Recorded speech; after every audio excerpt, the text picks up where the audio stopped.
Dear 8th class students, very good morning. This is M. Shekhar sir. Today class, new lesson, chapter number 10. Chapter number 10, direct and inverse proportion. Direct proportional and inverse proportional. Direct proportional, inverse proportion. అసలు proportion అంటే ఏంటంటే equal అని, ఓకేనా. ఏమన్నా twins ఉన్నారనుకోండి, twins అంటే కవలా పిల్లలు ఉన్నారనుకోండి, వాళ్ళ హైట్లో వెయిట్లో కూడా దాదాపు వాళ్ళు ఉండే కలర్లో కానీ వేసుకునే డ్రెస్లో కూడా అన్నింటిలో కూడా ఈక్వల్గా కూడా. అంటే ప్రపోర్షన్ అంటే రెండు అంతకంటే ఎక్కువ, అంటే 2 or more objects have equal characters or equal size or equal attitudes ఇలాగుంటాయి. అంటే అన్ని రకాలుగా ఈక్వల్గా ఉంటే కనుక వాటిని మనం ప్రపోర్షన్స్ అంటాం. సో డైరెక్ట్ ప్రపోర్షన్ అంటే ఒక డెఫినేషన్ ఉంది, ఇన్వర్స్ ప్రపోర్షన్ అంటే ఒక డెఫినేషన్ ఉంది, ఓకేనా. డైరెక్ట్ ప్రపోర్షన్ అంటే both are same increment or both are same decrement. Both are same increment both are same decrement. సరే, both are same increment both are same decrement అసలు ఏం సరే ఏం చెప్తున్నారంటే, అంటే మనకి కంపారిజన్ చేయడానికి మినిమం మనకి 2 ఐటమ్స్ కావాలి. నాకంటే నీకు ఎన్ని మార్కులు ఎక్కువ వచ్చాయి, నీకంటే నాకు ఎన్ని మార్కులు తక్కువ వచ్చాయి, నాకంటే నీకు ఎన్ని ప్రైజులు ఎక్కువ వచ్చాయి, ఓకే, నాకంటే నువ్వు ఎంత దూరం సైకిల్ మీద ప్రయాణించాలి, ఇక్కడ కంపారిజన్ చేసుకుంటాం. సో ఇదే విధంగా కంపారిజన్ చేసుకోవడానికి మనకు మినిమం 2 ఉంటే చాలు. అంటే 2 ఐటమ్స్ అంటే ఎంతమంది ఉన్నా కంపారిజన్ చేసుకోవచ్చు, కానీ మినిమం 2 ఉంటే కంపారిజన్ చేయడానికి ఇంకా సింపుల్గా ఉంటుంది. అదే నువ్వు ఒక్కడే కంపారిజన్ చేసుకుంటావా, ఆహా నాకంటే ఎక్కువ మార్కులు వచ్చినాయి, అబ్బా నాకంటే తక్కువ మార్కులు వచ్చినాయి, ఇలా కంపారిజన్ చేసుకొని కుదిరితే మనకి కుదరదు. మినిమం 2 ఉంటే కంపారిజన్ చేసుకోవచ్చు. సో ఇక్కడ both are same increment both are same decrement అంటే మినిమం 2 తీసుకుంటే వాటి ఇంక్రిమెంట్లు ఎలాగుంటే డిక్రిమెంట్ ఎలాగుంటే మనం చూద్దాం. ఇప్పుడు సపోజు ఈ పెన్ ఉంది కదా, ఈ పెన్ ఉంది కనపడుతుంది కదా, బ్లూ పెన్. దీని cost, each one pen cost 3 rupees. ఒక్కొక్క పెన్ను, ఇక్కడ పెన్ అని రాస్తాను, pen cost 1 pen 3 rupees, 2 pens 6 rupees, 3 pens 9 rupees. So ఈ పెన్ కాస్ట్ 3 రూపీస్ కదా, 1 pen cost 3 rupees, 2 pen cost 6 rupees, 3 pens cost 9 rupees. అంటే జాగ్రత్తగా చూడండి, ఇక్కడ పెన్స్ అనేది అంటే పెరుగుతున్న కొద్దీ కాస్ట్ కూడా కాన్స్టెంట్గా పెరుగుతుంది. ఒక pen cost 3 rupees, 2 pen cost 6 rupees, 3 pen cost 9 rupees, 5 pen cost 15 rupees, 10 pen cost 30 rupees. అంటే ఇక్కడ పెన్లు అనేది కాన్స్టెంట్గా పెరుగుతుంటే దాని కాస్ట్ కూడా కాన్స్టెంట్గా పెరుగుతుంది. చూసారా, 2 సేమ్ ఇంక్రిమెంట్ అవుతున్నాయి కదా. సారీ, 10 పెన్ కాస్ట్లు ఎంత, 30 rupees, 5 pen cost 15 rupees, 3 pen cost 5 pen cost 15 rupees, 3 pen cost 9 rupees, 2 pen cost 6, 1 pen cost 3. చూసారా, సేమ్ పెరుగుకుంటే సేమ్గా తగ్గుతుంది. అంటే ఆబ్జెక్టులు పెరిగే కొద్దిగా కాస్ట్ కూడా సేమ్ అదే రీతిలో ఇంక్రిమెంట్ అవుతుంది. అలాగే ఆ ఆబ్జెక్టులు తగ్గే కొద్దిగా కాస్ట్ కూడా తక్కువ ఉంటుంది. ఇలాంటి సిచ్యువేషన్ మనం ఏమంటామంటే డైరెక్ట్ ప్రపోర్షన్ అంటాం, ఓకేనా. Here number of pens is directly proportional to cost. Direct proportional symbol ఇది. అంటే number of pens is direct proportional to cost, ఓకేనా. అంటే పెన్నులు పెరిగే కొద్దిగా దాని కాస్ట్ కూడా కాన్స్టెంట్ పెరిగింది. సార్ ఒక పెన్ కాస్ట్ 3 రూపీస్ అని, 2 పెన్ కాస్ట్ 6 రూపీస్ అని, 3 పెన్ కాస్ట్ 9 రూపీస్ అని, 5 పెన్ కాస్ట్ 20 రూపీస్ అంటావా అనం. ఎందుకంటే కాన్స్టెంట్గా పెరిగి కాన్స్టెంట్గా తగ్గుతాయి. సో అంటే కాన్స్టెంట్గా పెంచుకుంటే పెరుగుతాయి, కాన్స్టెంట్గా తగ్గించుకుంటే తగ్గుతాయి. ఓకే, దీన్ని ఏమంటామంటే మనం డైరెక్ట్ ప్రపోర్షన్ అంటాం. తర్వాత ఇన్వర్స్ ప్రపోర్షన్. ఇన్వర్స్ ప్రపోర్షన్ అంటే ఒకటి పెరిగితే ఇంకోటి తగ్గుతుంది, ఓకేనా. ఒకటి పెరిగితే ఇంకోటి తగ్గుతుంది. ఎగ్జాంపుల్, మనం ఏదైనా ఒక పని చేస్తున్నాం. సపోజు వరి పొలం ఉంది కదా, దాంట్లో మొక్కజొన్న గింజలు పెడతానికి వెళ్ళామనుకో, ఇద్దరు కూలోళ్ళు వెళ్ళారనుకుందాం. ఒక ఎకరంలో మొక్కజొన్న గింజలు పెడతానికి ఇద్దరు కూలీలు వెళ్ళారు అనుకున్నాం. వాళ్ళు పొద్దున్నే 9కి వెళ్ళి సాయంత్రం 6కి వచ్చారు అనుకున్నాం. అంటే ఇద్దరు కూలీలకు పంపించామనుకో సాయంత్రం 6 గంటల దాకా పట్టింది. నలుగురు కూలీలను పంపిస్తే 3 గంటలకే పట్టింది. 10 మంది కూలీలు వెళ్తే 12కి అయిపోయింది.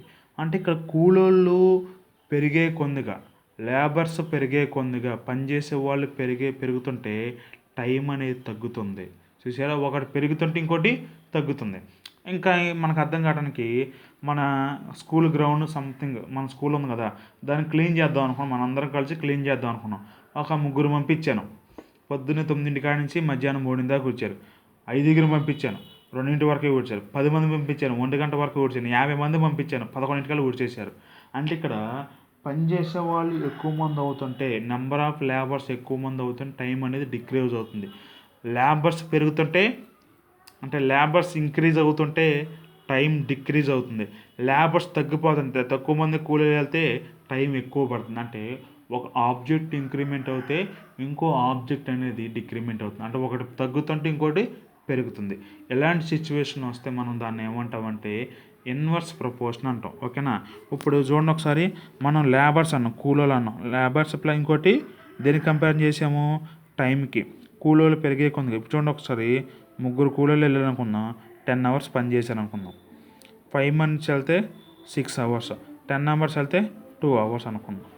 చూడండి, 3 కూలీలు వెళ్ళినప్పుడు 10 గంటలు టైం పట్టింది. 5 కూలీలు వెళ్ళినప్పుడు 6 గంటలే పడుతుంది. 10 మంది కూలీలు వెళ్ళినప్పుడు 2 గంటలే పెరిగింది. అంటే లేబర్స్ పెరిగే కొద్దిగా టైం అనేది తగ్గుతుంది. టైం పెరిగే కొద్దిగా లేబర్స్ తగ్గుతున్నారు. అంటే ఇక్కడ ఒకదానికి ఒకటి ఆపోజిట్లో ఉండే. అంటే ఇక్కడ ఎలా ఉందంటే labours is inversely proportional to time. ఇలా రాస్తాం. ఓకేనా.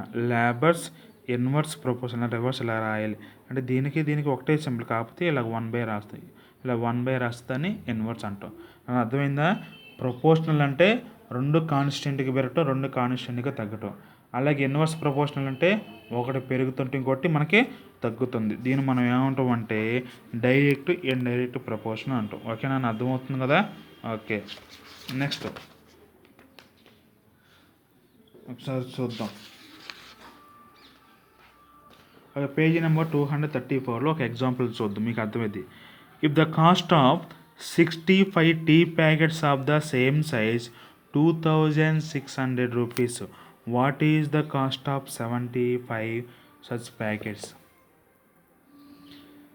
Cost of 65 tea packets, 65 tea packets కొంటే అంట, ఆ 65 అన్నీ ఒకే సైజు ఉండే. ఆ 65 టీ ప్యాకెట్స్ మొత్తం కాస్ట్ 2600. అయితే 65 టీ ప్యాకెట్ కాస్ట్ 2600 అయితే 75 ప్యాకెట్స్ కాస్ట్ ఎంత అని అడుగుతుండ్రు. ఓకేనా, నన్ను అర్థమవుతుంది కదా.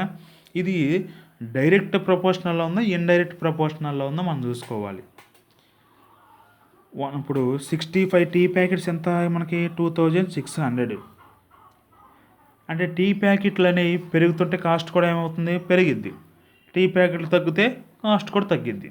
నాకు 65 సార్ 30 టీ ప్యాకెట్స్ అంటే దీంట్లో సగం రేటుగా వచ్చేస్తాయి కదా.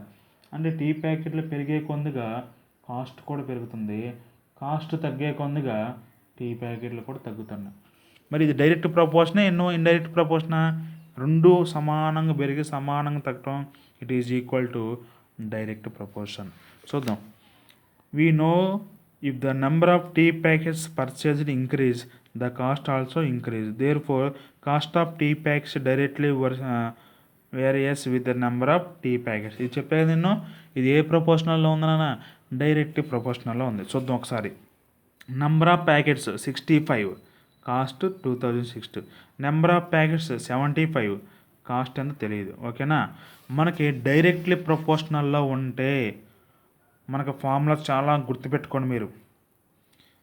డైరెక్ట్లీ ప్రపోర్షనల్లో కనుక ఉంటే గుర్తుపెట్టుకుంటారా ఫార్ములాని? డైరెక్ట్ ప్రపోర్షనల్కి, ఇండైరెక్ట్ ప్రపోర్షనల్ 2 ఫార్ములాస్ ఉంటాయి ఈ లెసన్ మొత్తం మీద, చాలా important. Direct proportional formula x1/y1 is equal to x2/y2. 1ల మొత్తం ఒకెళ్ళి 2ల మొత్తం ఒకెళ్ళి x1 by y1 is equal to x2 by y2. ఇది డైరెక్ట్ ప్రపోర్షనల్కి ఫార్ములా. అంటే మనం అక్కడ క్వశ్చన్ బట్టి మనకు అర్థమైపోద్ది.